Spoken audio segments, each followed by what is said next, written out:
Hi, I'm Steph. Welcome to this 45-minute restorative yoga practice for self-care. We're going to journey through some transformative back bends supported by all of our props.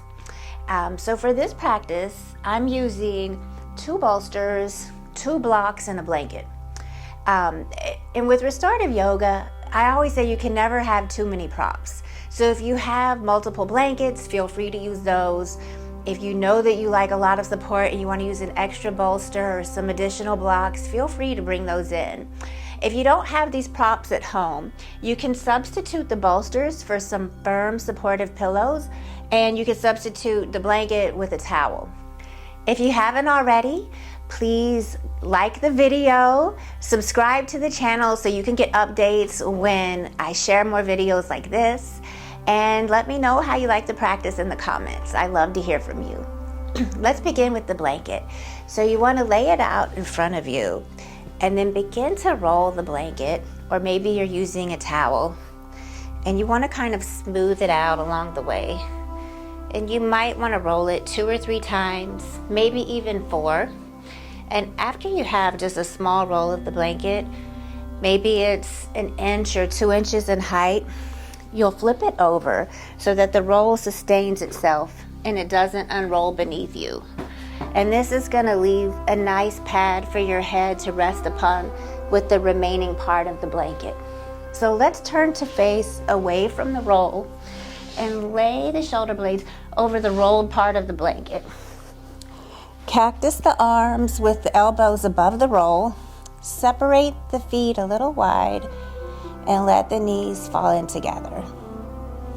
Allow the eyes to close if that feels safe for you. And then the fingertips can rest. Notice if the hand has become a little stiff. And as the chest begins to open and the shoulders begin to roll back, we begin to enter into this practice, which is almost like a literal counterpose for life. We spend most of our time in a forward fold of some kind, whether driving, seated in a chair, at a table for a meal, hunched over a phone or a laptop. And in this practice, subtly and over the time that we have, we'll begin building into deeper and deeper back bends. A practice of self-care to open the heart. Allowing the heart to open, but also the capacity of the lungs to expand as we take in more prana, more life force. And at the same time, we keep the spine healthy, and we remind the shoulders that they are not earrings and they belong sliding down the back in a way that is healthy. And as this practice builds over time, I'll start to talk a little less and a little less to give you the space and the time that you need to do the work that only you can do and that no other person can direct you towards. Meanwhile, we have that gentle reminder from the Upanishads, which says that we can only know our higher self, not through force, but through love. Remembering that this sacred practice isn't about us doing something to change ourselves, but we do it rather to love ourselves. Loving ourselves into this present moment, into fullness, wholeness.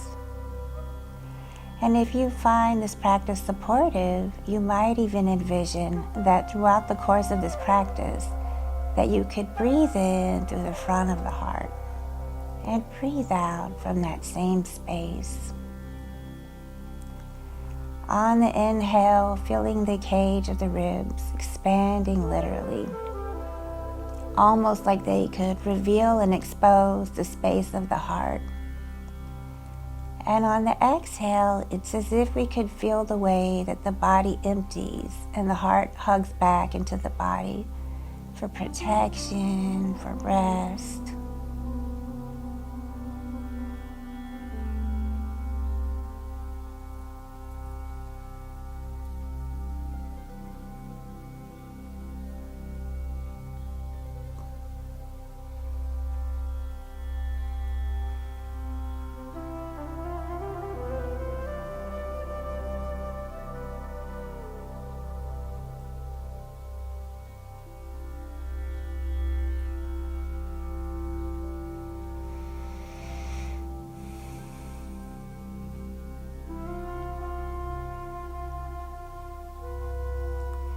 keeping the eyes closed, start to rock the head side to side as if you could massage the back of the head into the blanket. Gently move the chin left to right, real gently. Then bring the head back to center. Heel toe the feet together. Shift the hips to the right. Drop the knees to the left as you roll over onto the left side. And for just a moment, cradle the head.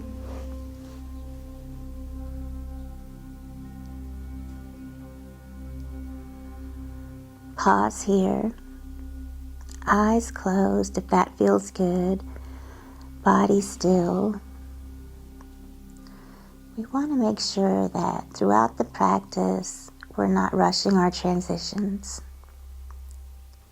Press down into the hand and lift the self up and off of the blanket. Unroll the blanket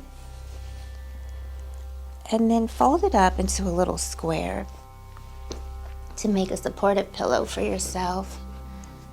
And if you decide that you need more support than that, you can fold it into a little rectangle even.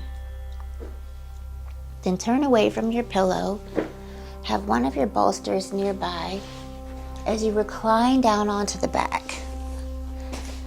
So you're gonna slide the head pillow underneath the back of the head, the cervical vertebra, and then press into the feet, lift the hips, and slide the bolster underneath the sacrum for supported bridge pose.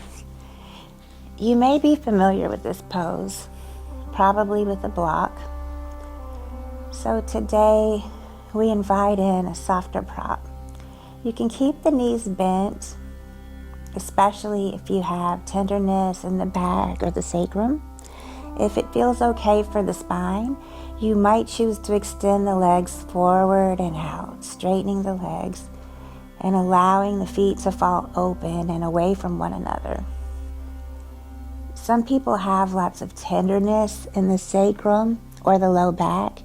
And if that's the case for you, you can always use a firmer prop instead if that feels good. Maybe trade the bolster for a block if you need that for extra support. So once you find your place, let yourself settle, knowing that a key to receiving the revolutionary rest that comes from this practice is your willingness to just be still. So while on the outside, you might look very still. Someone peeking in on you might even think that you're asleep. But it's understandable that there are some internal waves of thoughts, memories, stories.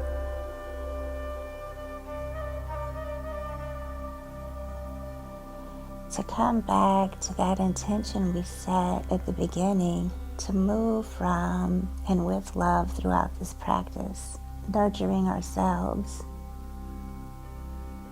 The Buddha taught that when our love is fully awakened, that's the full path of practice actually. And so we rest here as an act of self-care, self-love. We know that wellness is a form of conscious decision-making. It's a state of action. And you're choosing that wellness today for the love you have, not only for yourself, but all of the people who rely on you and count on you. You arrive out of love, and you stay until the very end out of love.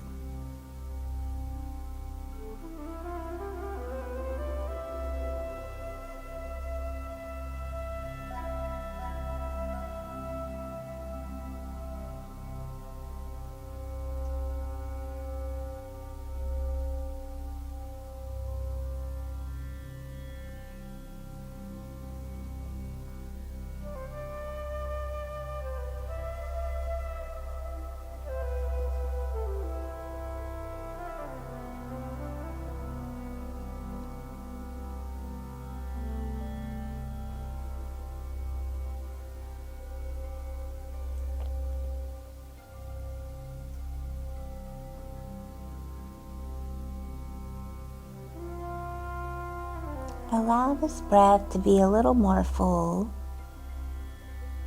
Breathe down into the belly, out into the sides of the waist. If the legs are extended towards straight, rebend the knees, plant the feet flat to the floor, pause there. Feel your 2 feet connected to the earth beneath you. Press into the feet, lift the hips up, and slide the bolster off to the side. Slowly lower yourself back down onto the mat. Shift the hips to the right as you curl over to the left side. Pause there. Rest for a moment.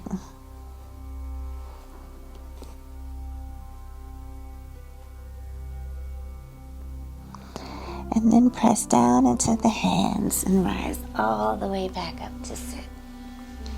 Shift the bolster or pillow off of the mat.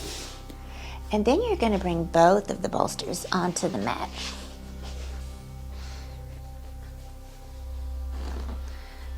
Bring both of your bolsters onto the mat lengthwise, creating one long line. As you slide the bolsters right up against each other, you're going to slip your body about 2/3 of the way onto the bolsters.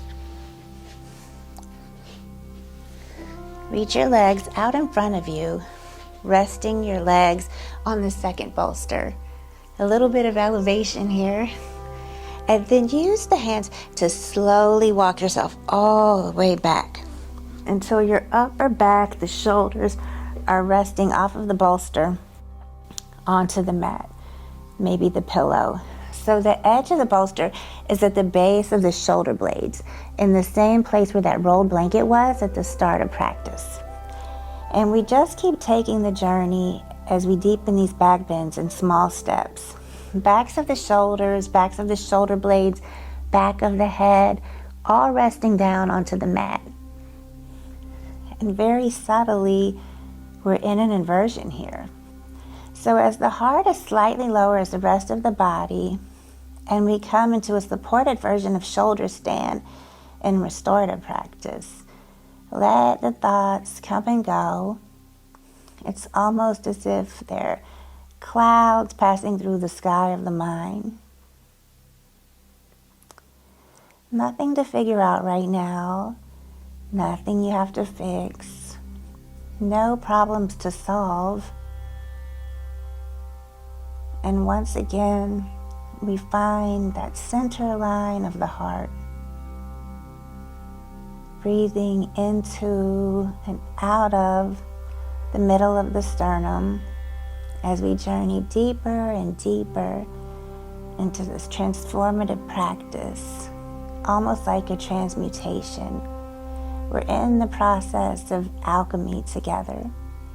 We're turning what was once a base metal into something like gold. So at times it's understandable that even though this practice looks simple and restful, that there might be some internal fire or flames that come up. We're not just counterposing the physical position that we move through life in, but we're doing the opposite of what we're taught in this culture and at this time. You're being invited to do nothing at all. And so in this space of silence, stay and be,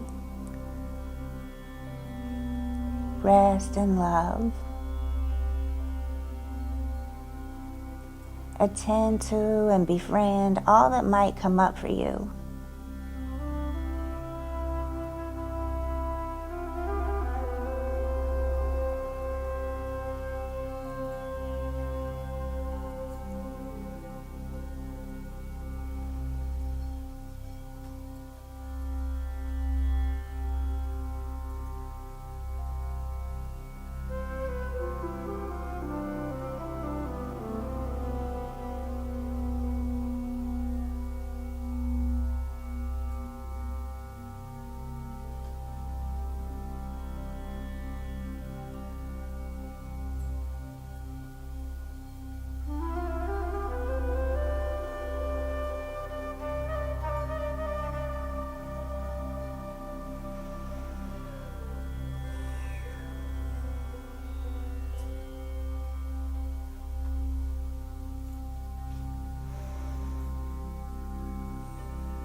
And if you notice that the mind has slipped away from you, gotten lost in the future or the past, no judgment, no criticism.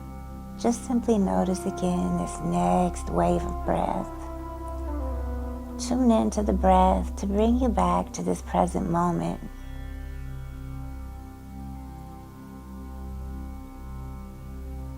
And as you notice that wave, rebend the knees. And this time step the feet down onto the floor wider than the bolsters. Press into the feet, lift the hips up, and slide the bolster out from underneath you and over to the side. Lie your spine all the way back down onto the mat. And for a moment, maybe you let the knees touch in together with the feet a little wide, passing through this constructive resting position. Neutralize the spine a little bit.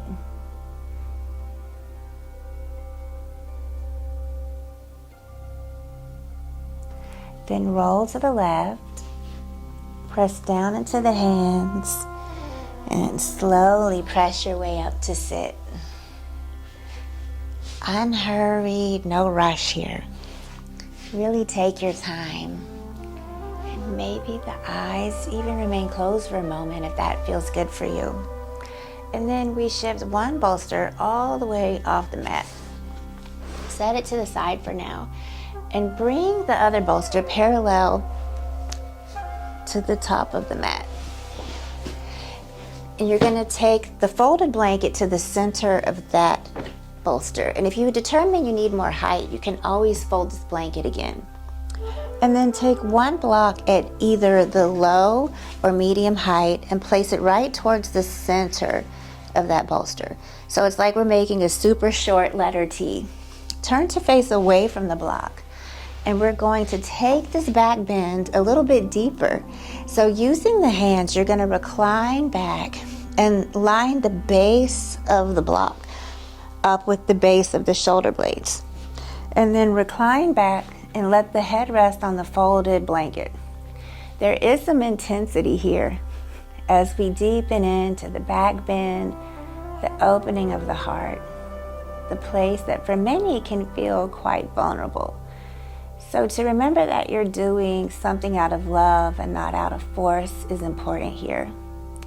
If it's too much, you could come back up and turn the block down to the lowest height.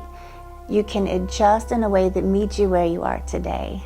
Knowing that, especially in this practice, but really in all of our practices, deeper is not better, especially if it takes us away from our ability to be present and shifts us into a state of unnecessary force. You can bring the feet a little wide and let the knees buckle in together if that feels good, or you can straighten the legs if that feels better. If we're forceful with ourselves, how might we be showing up in any of our relationships? And this idea is really reminiscent of a story of a prince. In India long ago, there was a king. And the king had a son who was the prince. So when this prince was a baby, a wise man had told the king that his son, the prince, would grow to be very important. And the king was, of course, very pleased. So the prince grew up to be gentle and helpful. He loved everybody and everything. He had a kind heart. He spent a lot of time with a cousin of his. This prince was really clever in his lessons, and his teachers had a hard time finding any work that he was not able to do. So back in the palace, the prince learned how to use a bow and arrow. And whenever his lessons were over, he went into the palace garden by the lake. This is where he was happy and relaxed. He would watch the birds and the animals. There were 2 swans that had made a home over there, and he really enjoyed watching them. So one day when the prince was by the lake, he looked up and more white swans were there. He was fascinated watching them. And all of a sudden, one of the swans came down from the sky, and the prince could see an arrow in the swan. So the prince wanted to help the swan so that it could fly in the sky again. The prince touched the swan gently and carefully removed the arrow and replaced his shirt around the swan. He couldn't believe that someone could be so cruel to shoot the swan. So his cousin comes running into the palace garden saying, "Where is my swan?" And the cousin came up to the prince and shouted at him, really angry, "You have my swan." The cousin didn't want the prince to have the swan because he'd shot him with the bow and arrow, so he thought it belonged to him. But the prince was determined not to give the swan to the cousin. So they argued about the swan, and eventually they decided to go to the king to settle the score and decide who won the swan. So the king listened to their story. The prince told the king what had happened. The cousin told the king his perspective, who was going to get the swan. Well, the king's nephew had shot the swan, so it could be his, but the king's son had saved the swan, so perhaps it should be his. And all of a sudden, there was a frail little voice, "I will help you decide." It was the old man who had seen the prince when he was a baby, and he told them that animals and people do not like pain or dying. They enjoy being alive. So he suggested to the king that the prince, the one who had helped the swan, should keep it. The one who had shot the swan, the cousin, didn't deserve it. So the king followed this elderly man's advice and gave the swan to the prince, and the old man left the palace. The cousin stood quietly thinking about what the old man had said, and he kind of realized that animals need the same care when they're in pain. So the prince and the cousin looked after the swan, and then one day by the lake, the boys recognized the sound of flapping wings, and in the sky the other swans had all come back, and they saw their special swan. She flew above them in circles as if she were saying thank you, and then flew towards the mountains. And any time that we think that the cousin should get the swan, we're living in an age of cruelty. But when people are able to agree that the prince should get the swan, we're in this time of compassion. And so in this practice, you look inside of yourself and ask the question, are you in an age of cruelty or a time of compassion? Are you exercising force or are you practicing love? Are you exemplifying power over yourself and power with your body and needs, your strength and your vulnerabilities? And so while this practice is very subtle, it allows us to do some very deep self-inquiry and to answer these questions honestly.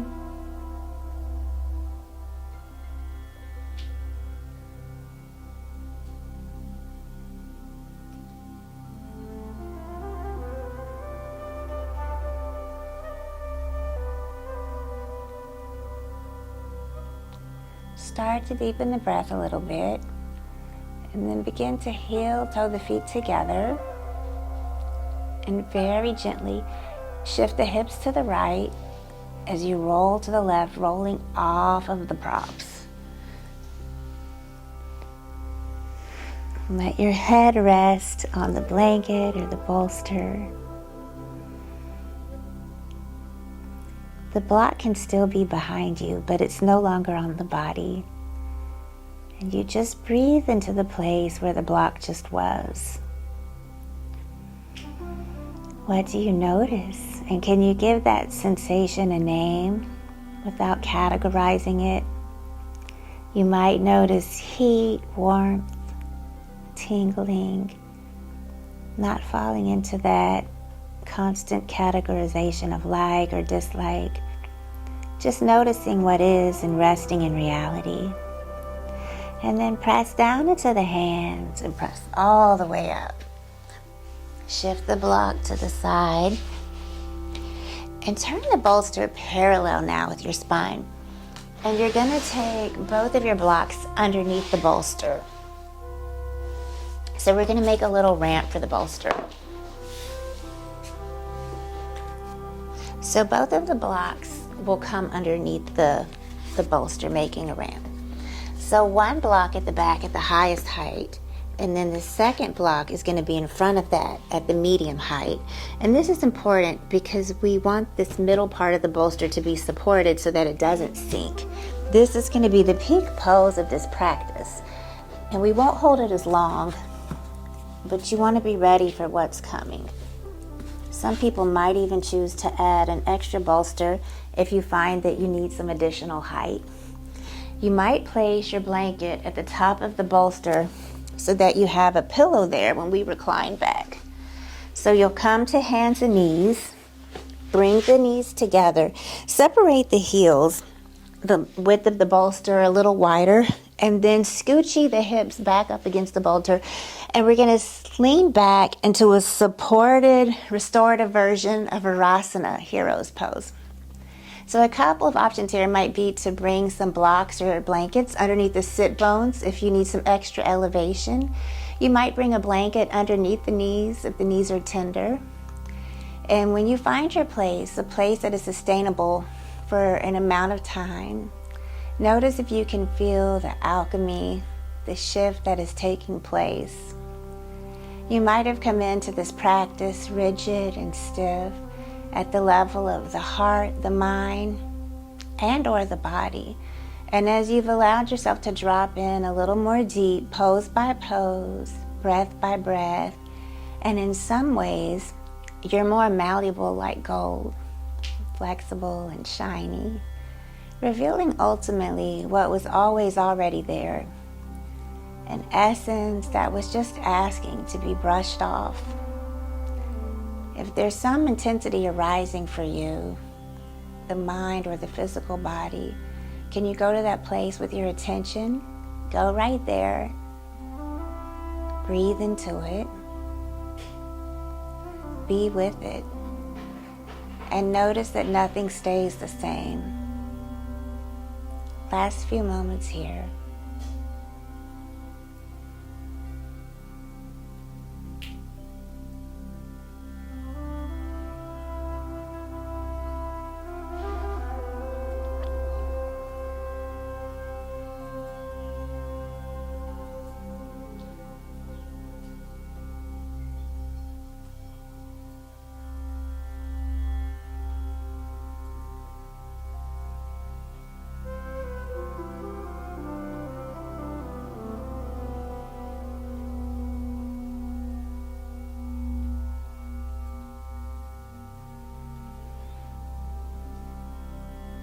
Take a full breath in and a deep breath out. Press down into the hands as you tuck the chin to the chest. Straighten the arms to lift the torso back upright. Walk the hands forward. Come to the hands and knees. You might tap the toes, the tops of the feet to the floor, just releasing the backs of the knees. Shift the feet to one side and the hips to the opposite side, and then turn to face the top of the mat. Lift your bolster up. Slip the blocks and the blanket off to the side for a moment. Turn the bolster parallel to the top of the mat, and then you're going to take the second bolster and bring it on top of the first bolster. Sweep the legs over both of the bolsters. Separate the knees about as wide as the hips. And then we're going to counterpose this entire practice. Maybe you'll place a block or a blanket on top of the bolster for some extra padding. Take a breath, lift the heart, and then exhale and lower all the way down into a forward fold. Close the eyes. Go inside and imagine now that you can do the opposite of what you've done this entire practice. Breathe into the back of the heart.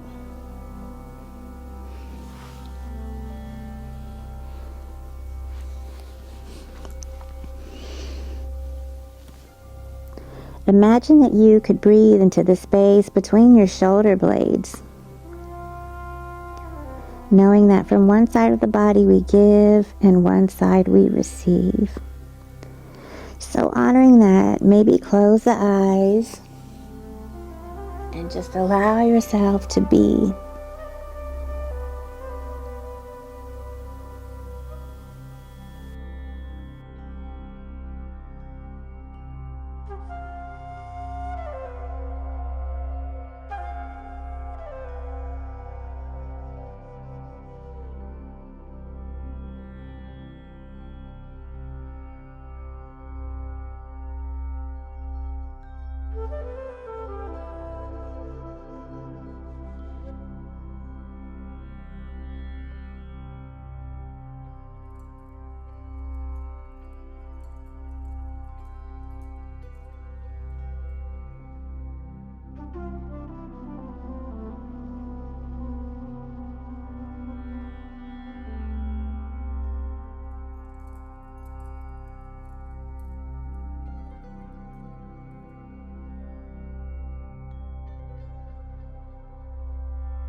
And allow this next breath to be a little deep. Slowly start to roll yourself all the way back out. Pause here, take a breath. How quickly we hurry into the next thing. How fast we are to bypass the gifts of the pose or even the gifts of the transition. So take that moment here, let it resonate, feel the residue, and then slowly shift your blanket to the side, maybe even to the back of the mat. If you had a block that might have been between your legs or padding used, shift that to the side as well. Now, keeping these two bolsters stacked, you're just going to turn them lengthwise along the mat. And you're going to sweep both of the legs on top of the stacked bolsters. And as you recline onto the back, you can bring the blanket once again under the back of the head as a pillow and allow yourself to have that pillow as you rest. The legs elevated, sacrum and back, body and spine connected to the floor. Ground into the heart and let the natural curves of the spine come back as we take an extended rest.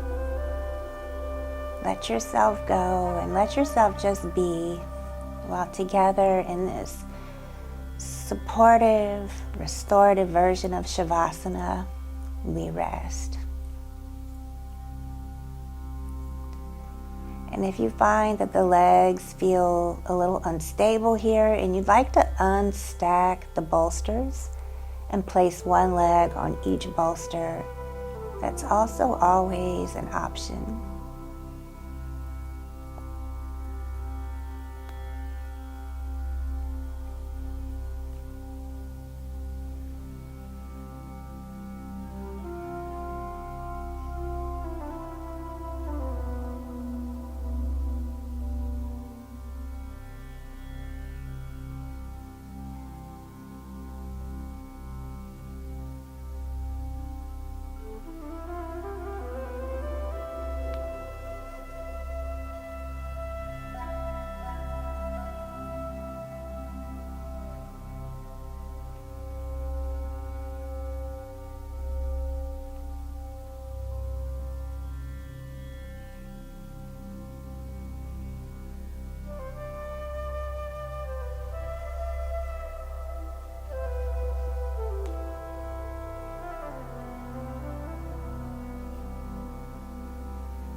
Invite this next breath to move a bit more deeply down and into your body. And as the breath deepens, the eyes can stay closed. The body is still. Start to draw the knees in towards the chest and let the feet rest on your bolster for just a moment. Deep breath in. And then curl over to one side, cradling the head. Pressing down into the hands. Rise to find a comfortable seat. And if you'd like to support yourself on a blanket or a bolster, please find that support. And then we'll draw the hands together at the heart and turn the hands in to face the heart and place both hands over the heart as you slowly bow your chin.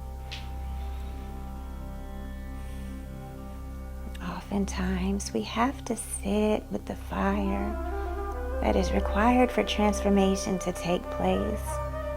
And more often than not, that fire arises in these practices that in some way ask less of us.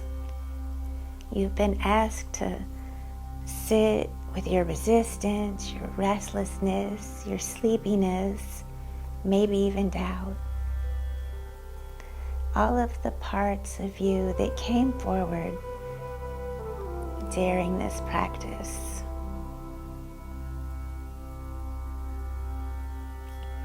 And because you stayed, an alchemical reaction took place. You've been transformed, transmuted into something even more beautiful, something that will undoubtedly stay with you from this moment as you unfold into whatever is next.